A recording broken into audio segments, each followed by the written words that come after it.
parents are the leaders of the home. When we read Genesis chapter 18, verse 19, where the Lord says of Abraham, "For I know him, he will command his children and his household after him."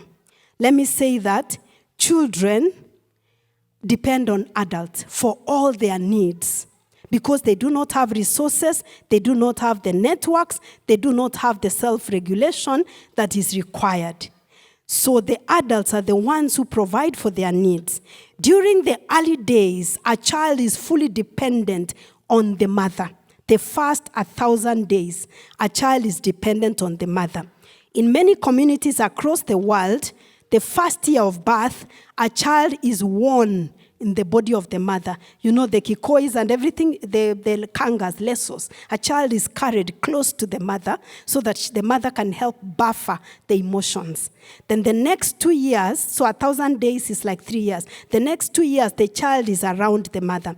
That is why families are advised to at least have their child be 2 years before they can plan to get another child, so that this child can have an opportunity to be buffered. The parent, the mother especially, acts as a buffer for the emotions of the child. And the child is raised with skills, resilience, so that later on when they go through adversity, they are able to cope. So that's a critical period that the child needs to be close to the mother.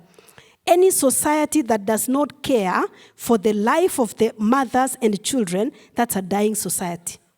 I'm impressed by what I have seen this morning, that this church cares for the lives of the young ones and even the mothers. So a church that cares for that, you know that that is a church of tomorrow. But when you see a church that doesn't care, even in terms of programming and resources, you know that there's a challenge. In the early days, again, I must say that the mother and the child, they are the same entity. There is no separation between the mother and the child. A mother is the most important figure of attachment for any child. Later on in the week, we are going to talk about when there is a break in the relationship between the mother and the child. This child is set up for addictions later on and many other challenges. Am I saying that if you do all these things, you're going to enjoy a fulfilling marriage? That's not what I'm saying. But all I'm saying is that you do your part. Other people also have their choices. When you have done your part and things have not turned out right, the Lord will still say to you, "Well done, good and faithful servant."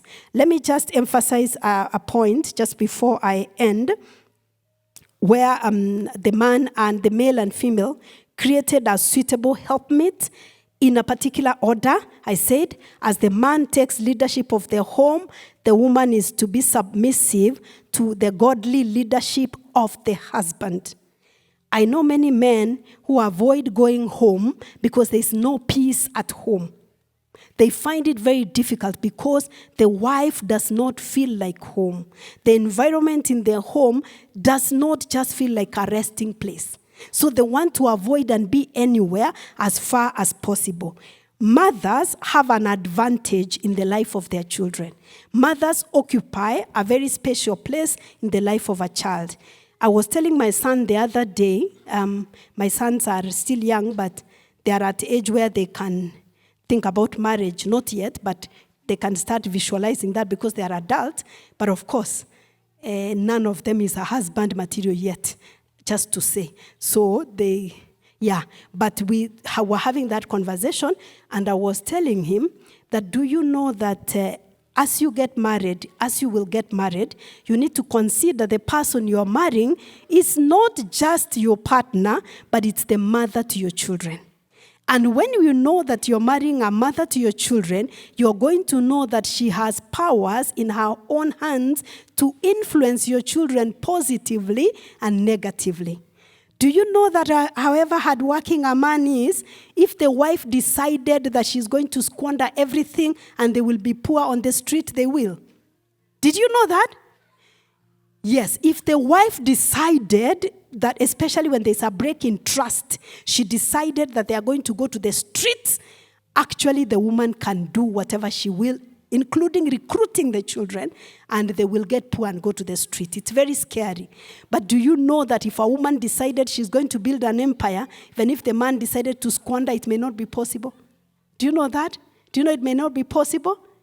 Do you know that if a woman, the IQ of the children is dependent on the IQ of the mother?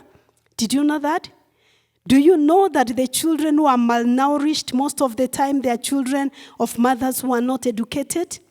Because the mother cannot make a decision getting the child fruits. They will get chips muitu for the child and maybe a soda, when they can use the same amount of money to buy a banana, oranges, vegetables, and maybe a cup of beans. Do you know that when you go to the health facilities, the children who are malnourished, most of them, if not all, the mothers are not educated. They could be educated again, but for whatever reason, they are not able to translate that into the family. It's really a sobering reality, I think I just want to say, for men and also for women. But let me just say, I'm a mother of boys, essentially. So I like talking to them a lot, and I just say, if you're going to build an empire, you must get a suitable helpmate who has clearly shown evidence that they can build the empire that they can save. Not somebody who will build the empire in the dustbin. So you must clearly consider, even as you take responsibility and take leadership, and expect that you will be honored and you will be respected. But it has to be somebody that you love, who is going to be submitted to you, and somebody who has values. That is the person that you're going to get, because, as I said, a mother occupies a vantage position in the lives of the children, especially the early years, which are the formative years. It's my prayer that even as we meditate on those words, and even as we keep on sharing in the week, that the Lord is going to bless us and is going to give us peace and is going to give us abundance in our families. And because I like giving people assignments, I'll be giving an assignment every day.